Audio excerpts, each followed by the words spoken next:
Welcome to solve by Swati.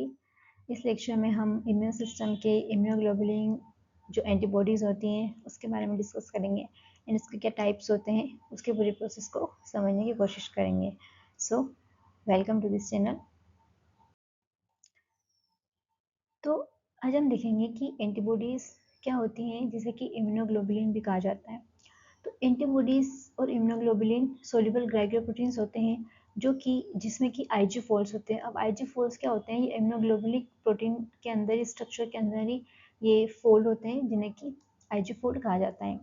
अब हमने immune system के प्रीवियस लेक्चर में थोड़ी डिस्कस किया था हमने कि जो एंटीबॉडी है उन एंटीबॉडीज़ को सिक्रेट करने का काम कौन करती है? जो बी सेल्स होती हैं वो एंटीबॉडी सिक्रेशन का काम करती हैं, secreted by B cells. B lymphocyte cells जो होती हैं डब्ल्यूबीसी कैटेगरी की, वो इन एंटीबॉडीज़ को सिक्रेट करने का काम करती हैं। बी लिम्फोसाइट सेल्स इसे सिक्रेट करने का काम करती हैं। और स्पेसिफिकली हमने बी लिम्फोसाइट्स में दो कैटेगरी में सेल को डिवाइड किया था। एक हमारी थी प्लाज्मा सेल्स एंड दूसरी थी यहाँ पर मेमोरी सेल्स। अब इन दोनों का काम भी हमने इन ब्रीफ डिस्कस किया था। तो प्लाज्मा सेल्स जो होती हैं, ये प्लाज्मा सेल्स यहाँ पर एंटीबॉडी सिक्रेशन करती हैं। तो बी सेल्स में भी अगर स्पेसिफिक हमें बताना हो तो यहाँ पर प्लाज्मा सेल्स जो होती है वो एंटीबॉडी सिक्रेशन का काम करती है। अब ये किस तरीके के सॉल्युबल ग्लाइकोप्रोटीन्स होते हैं? तो एंटीबॉडीज जो होती हैं, एंटीबॉडी यहाँ पर वाई शेप जो होता है, वाई शेप मॉलिक्यूल्स ये सॉल्युबल ग्लाइकोप्रोटीन्स होते हैं जिसके अंदर हेवी चेन और लाइट चेन की बनी हुई होती हैं। यहाँ पर दो यहाँ पर हेवी चेन्स होती हैं, टू यहाँ पर हेवी चेन्स होती हैं एंड टू यहाँ पर लाइट चेन्स होती हैं। Two heavy chains and two light chains के ये एंटीबॉडीज मॉलिक्यूल बने हुए होते हैं। अब इस हेवी चेन में भी यहाँ पर हेवी चेन, ये हमारी हेवी चेन हो गई, ये हमारी हेवी चेन हो गई और ये जो है यहाँ पर लाइट चेन हो गई। अब heavy chain and light chain इसमें भी यहाँ पर हम देखते हैं इसमें कि हेवी चेन में भी जो है इसका कांस्टेंट पार्ट होता है एंड वेरिएबल पार्ट होता है। तो ये जो होगा यहाँ पर एन टर्मिनल वाला, एन टर्मिनल सी टर्मिनल, इस पॉलीपेप्टाइड का एन टर्मिनल सी टर्मिनल, यहाँ पर भी एन टर्मिनल सी टर्मिनल, ऐसे करके ये बने हुए होते हैं। अब यहाँ पर जो हेवी चेन का जो एन टर्मिनल है वहाँ पर ये जो रीजन होता है ये होता है variable region of variable region of heavy chain, right, heavy chain. Same इसमें भी यहाँ पर होगा। और ये जो हमारे लाइट चेन में है यहाँ पर होगा variable region of light chain. Variable का मतलब है कि यहाँ पर ये बहुत इसमें वेरिएशन देखने को मिलते हैं क्योंकि ये पार्ट जो होता है वो एंटीजन रिकॉग्निशन के लिए रिस्पॉन्सिबल होता है, इसलिए इसमें काफ़ी ज़्यादा वेरिएशन देखने को मिलता है, इसीलिए यहाँ पर इसे वेरिएबल कहा गया है। तो ये हो जाएगा हमारा variable region of light chain, right. तो ये हो गया। अब यहाँ पर सेम इसमें भी होगा। अब ये जो हमने डिस्कस किया था कि यहाँ पर ये जो वेरिएबल रीजन है, variable region of heavy chain and light chain जो है, ये यहाँ पर एंटीजन को रिकॉग्नाइज करने में हेल्प करता है। ये यहाँ पर इसका काम होता है एंटीजन रिकॉग्निशन का। यही यहाँ पर वेरिएबल जो पार्ट है, variable region of heavy chain and variable region of light chain, यहाँ पर एंटीजन रिकॉग्निशन के लिए रिस्पॉन्सिबल होते हैं। तो ये हमने इन ब्रीफ यहाँ पर एंटीबॉडी का डिस्कस किया है स्ट्रक्चर। उसके बाद यहाँ पर कार्बोहाइड्रेट्स भी, जो हेवी चेन है तो यहाँ पे कार्बोहाइड्रेट्स भी बाइंड रहते हैं। और on the basis of heavy chain, अब हम नेक्स्ट में थोड़ा यहाँ डिस्कस करते हैं कि ऑन द बेसिस ऑफ किस वजह से यहाँ पर एंटीबॉडीज़ को डिफरेंट क्लासेस में डिवाइड किया जाता है। अब जो एंटीबॉडी का स्ट्रक्चर होता है तो हमने पहले डिस्कस किया कि एंटीबॉडी में हेवी चेन और लाइट चेन दोनों होती है। दो आइडेंटिकल हेवी चेन होती है, दो आइडेंटिकल लाइट चेन होती है। अब ये जो हेवी चेन है यहाँ पर जो भी एंटीबॉडी में है, हेवी चेन होगी, लाइट चेन होगी। तो हेवी चेन और लाइट चेन किसी भी स्पेसिफिक एंटीबॉडी के मॉलिक्यूल में जो लाइट चेन होती है, यहाँ पर लाइट चेन जो होती है वो लाइट चेन आइदर कापा होगी। यहाँ पर दो लाइट चेन एंटीबॉडीज़ में देखी गई है, कापा एंड लेमडा। तो कापा एंड लेमडा तो किसी भी एंटीबॉडी मॉलिक्यूल में आइदर वो एक एंटीबॉडी मॉलिक्यूल में दोनों ही लाइट चेन या तो कापा होगी या दोनों लेमडा होगी। ऐसा किसी एंटीबॉडी मॉलिक्यूल में ऐसा नहीं देखा जाता है कि एक कापा होगी एक लेमडा होगी। लाइट चेन दोनों आइडेंटिकल एंटीबॉडी में होती है। हेवी चेन में यहाँ पर 5 डिफरेंट टाइप की हेवी चेन्स होती हैं। 5 यहाँ पर डिफरेंट हेवी चेन्स एंटीबॉडी में 5 डिफरेंट चेन्स होती हैं, जिसको हम आगे देखेंगे।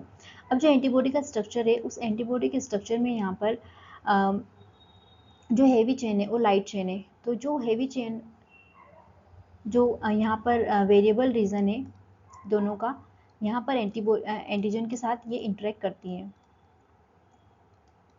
और यहाँ पर कुछ जो वेरिएबल रीजन होते हैं, यहाँ पर कुछ ऐसे CDR रीजन्स होते हैं जिसके साथ एक्चुअल में एंटीजन इंटरेक्ट करता है और एंटीबॉडी क्या करती है, उसे न्यूट्रलाइज करने का काम करती है।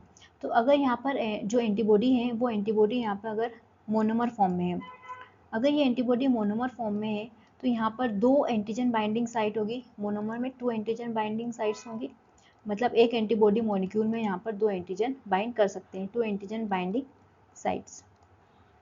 लेकिन जो एंटीबॉडीज़ की डिफरेंट क्लासेस होती हैं, जैसे IG हम आगे डिस्कस करेंगे, IgG, IgM और IgA, मेनली ये जो एंटीबॉडी होती है यहाँ पर, जैसे IgM है ये, तो ये पेंटामेरिक फॉर्म में होती है। यहाँ पर 5 एंटीबॉडी के मॉलिक्यूल आपस में कनेक्ट होते हैं और पेंटामेरिक स्ट्रक्चर बनाते हैं। तो यहाँ पर इसमें ओवरऑल 10 एंटीजन बाइंडिंग साइट्स हैं, राइट, क्योंकि एक मॉलिक्यूल में 2 है तो यहाँ पर 10 एंटीजन बाइंडिंग साइट्स हो जाएगी IgM में। तो ये सबसे कॉम्प्लेक्स टाइप का कॉम्प्लेक्स बनाती हैं एंटीजन के साथ। IgM यहाँ पर डायमेरिक होती है, 2 एंटीबॉडी Ig के मिलकर यहाँ पर डायमेरिक स्ट्रक्चर में सीरम में प्रेजेंट होते हैं। अब IgMA and IgD and IgE, तो सबसे ज़्यादा यहाँ पर सीरम में 80% जो है वो IgG देखने को मिलती है, सीरम में 80% IgG। उसके बाद IgE जो है वो सबसे कम होती है, ये लीस्ट अमाउंट में प्रेजेंट होती है। IgG जो है वो एंटीबॉडी यहाँ पर एंटीबॉडी होती है, वो प्लेसेंटा को भी क्रॉस कर लेती है। प्लेसेंटा को क्रॉस करके यहाँ पर फिटस को passive immunity antibody IgG provide करती है। तो ये हमने यहाँ पर थोड़ा सा एंटीबॉडी का मेन पॉइंट को डिस्कस किया। तो आगे हम थोड़ा और डिटेल में से देखते हैं। जो यहाँ पे B सेल्स एंटीबॉडी सिक्रीट कर रही हैं, ठीक है, जिसे कि हम सोल्यूबल प्रोटीन बोल रहे हैं, और वो सोल्यूबल प्रोटीन्स एंटीबॉडी के फॉर्म में यहाँ पर इम्यून सिस्टम में काम करते हैं। तो जो B सेल्स एंटीबॉडीज़ बना रही हैं, वो एंटीबॉडीज़ यहाँ पर डिफरेंट क्लासेस की हमने डिस्कस किया था कि वो 5 क्लासेस में यहाँ पर डिफरेंट एंटीबॉडीज़ होती हैं। अब वो 5 classes on the basis of क्या होती है, हेवी चेन यहाँ पर 5 क्लास में अलग अलग होती हैं, उसी वजह से यहाँ पर एंटीबॉडीज़ की 5 क्लासेस होती हैं। तो अगर हम हेवी चेन्स की बात करें, तो हेवी चेन्स में यहाँ पर गामा हो गई, गामा हेवी चेन, उन्हें नाम दिया गया है अल्फ़ा, गामा एंड डेल्टा। उसके बाद यहाँ पर एप्सिलॉन, जिसे इसे G कहा जाएगा, A, उसके बाद D, E एंड यहाँ पर म्यू, जिसे M।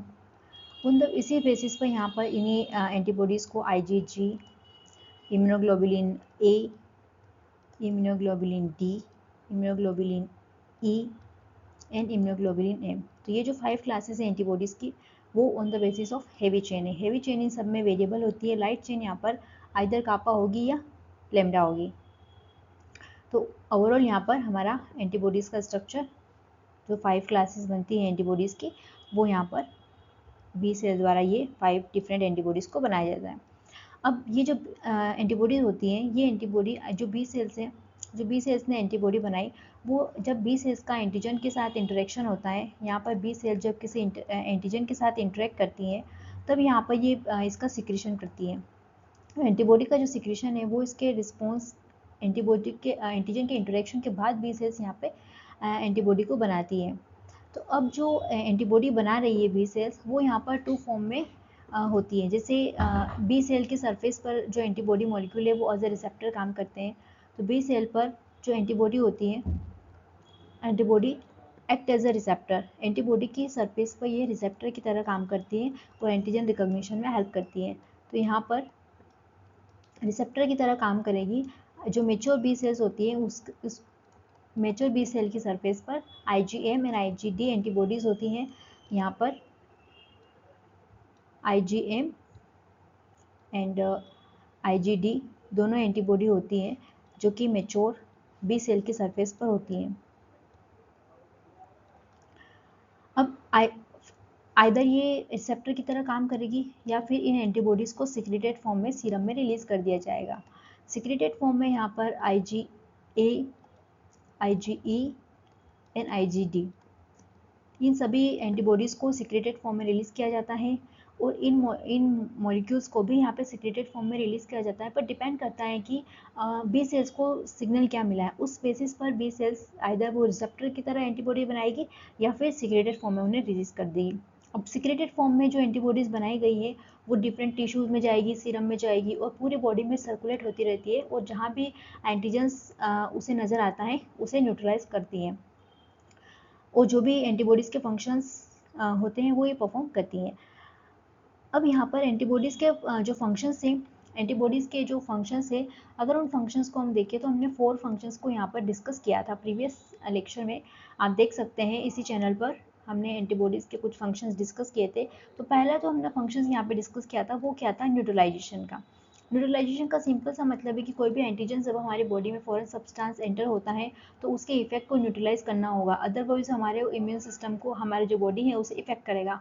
तो उसकी जो इम्यूनोजेनेसिटी है उसे यहाँ पर न्यूट्रलाइज कर दिया जाएगा और वो बॉडी में किसी भी तरह का हार्म कोज नहीं करेगा। तो ये काम न्यूट्रलाइजेशन का एंटीबॉडी का होता है। दूसरा एंटीबॉडी जो काम करती है वो काम करती है ऑप्सोनाइजेशन का। ऑप्सोनाइजेशन मतलब होता है पैथोजन की कोटिंग। एंटीबॉडी मॉलिक्यूल जो होते हैं वो यहाँ पे कोई भी पैथोजन आया तो पैथोजन को क्या करते हैं, एंटीबॉडी चारों तरफ से यहाँ पर कोट कर देते हैं और इसकी वजह से जो मैक्रोफेजेस होती हैं, जो फेगोसाइटोसिस सेल होती हैं, उन्हें यहाँ पे हेल्प मिल जाती है पैथोजन को रिकॉग्नाइज करने में। तो यहाँ पे ऑप्सोनाइजेशन की प्रोसेस होती है। तीसरा जो प्रोसेस एंटीबॉडी का काम होता है वो होता है कॉम्प्लीमेंट एक्टिवेशन का। कॉम्प्लीमेंट सिस्टम को एक्टिवेट करने में भी एंटीबॉडी अपना रोल प्ले करती है। कॉम्प्लीमेंटेशन एक्टिवेशन में भी यहाँ पर काम एंटीबॉडी करती है। जैसे IgG वगैरह होती हैं तो ये यहाँ पर कॉम्प्लीमेंट एक्टिवेशन में हेल्प करती है। चौथा अगर हम एंटीबॉडी फंक्शंस की बात करें तो वो यहाँ पे होता है ADCC, antigen dependent cell cytotoxicity, antigen dependent cell cytotoxicity. अब जो यहाँ पर नेचुरल किलर सेल्स के हमने डिस्कस किया था, नेचुरल किलर सेल्स हो गए, जो न्यूट्रोफिल्स हो गए, उनके साथ मिलकर जो एंटीबॉडीज़ होती है वो पैथोजन को यहाँ पर बॉडी से रिमूव करने का काम करती है। इसे शॉर्ट फॉर्म में ADCC भी कहा जाता है, जहाँ पर ये NK सेल की हेल्प करती हैं, न्यूट्रोफिल्स की हेल्प करती हैं और यहाँ पर पैथोजन को डिस्कार्ड करने में हेल्प करती हैं। तो ये भी एंटीबॉडी का यहाँ पे फंक्शंस हो गया। तो एंटीबॉडी मेनली 4 फंक्शन परफॉर्म करती है इम्यून सिस्टम में और हमें इम्यूनिटी प्रोवाइड करती है। पहला तो न्यूट्रलाइजेशन का काम करती है, दूसरा इसका ऑप्सोनाइजेशन फंक्शन हो गया, तीसरा यहाँ पर कॉम्प्लीमेंटेशन एक्टिवेशन हो गया एंड चौथा एंटीबॉडी डिपेंडेंट सेल साइटोटॉक्सिसिटी। ये चारों फंक्शन यहाँ पर एंटीबॉडी करती है और हमने पहले ही हम डिस्कस कर चुके हैं कि जो बी सेल्स होती हैं, जो बी सेल एंटीबॉडी बनाती हैं, ये एंटीबॉडीज किसके अगेंस्ट काम करती है, ये एक्स्ट्रा सेलुलर, यहाँ पर एक्स्ट्रा सेलुलर पैथोजन के अगेंस्ट काम करती है या फिर एक्स्ट्रा सेलुलर जो भी एंटीजेंस होते हैं उनके अगेंस्ट काम करती है। जो भी पैथोजन इंटरसेलुलर सेल के अंदर प्रेजेंट है उनके अगेंस्ट यहाँ पर एंटीबॉडी काम नहीं करती है। उसके लिए टी सेल्स काम करती हैं सेलुलर इम्यूनिटी के थ्रू, वो उन इंटरसेलुलर पैथोजेंस को रिमूव कराने का काम करती है। तो इसका एंटीबॉडीज़ का फंक्शन बिल्कुल ही यहाँ पर अलग है। जो सेल्स के बाहर होंगे, जो सेल्स के टिश्यू के बाहर सेल्स के बाहर यहाँ पे एक्स्ट्रा सेलुलर मैट्रिक्स में जो एंटीजेंस प्रेजेंट होंगे उनको यहाँ पे रिमूव कराने का काम करती हैं। तो यहाँ पर हमने एंटीबॉडी के क्लासेस के बारे में डिस्कस किया, उसके फंक्शंस के बारे में डिस्कस किया और एंटीबॉडी के मेन स्ट्रक्चर के बारे में डिस्कस किया। तो होप यहाँ पर आपको एंटीबॉडी का बेसिक्स और उसके फंक्शंस क्लियर होंगे और कौन सी सेल इन्हें सीक्रेट करती है, ये सारे यहाँ पे बेसिक्स आपका क्लियर हो गया होगा। यही चीज़ें एग्जाम में पूछी जाती है, मोस्ट इंपॉर्टेंट तो यही है। बाकी बहुत केमिस्ट्री लेवल पर अगर हमें इसे समझना होगा तो वो डिफरेंट बात है, बाकी यही बेसिक्स चीज़ें यहाँ पर हमारी हो जाती है। So thank you and subscribe solve by Swati. Thank you.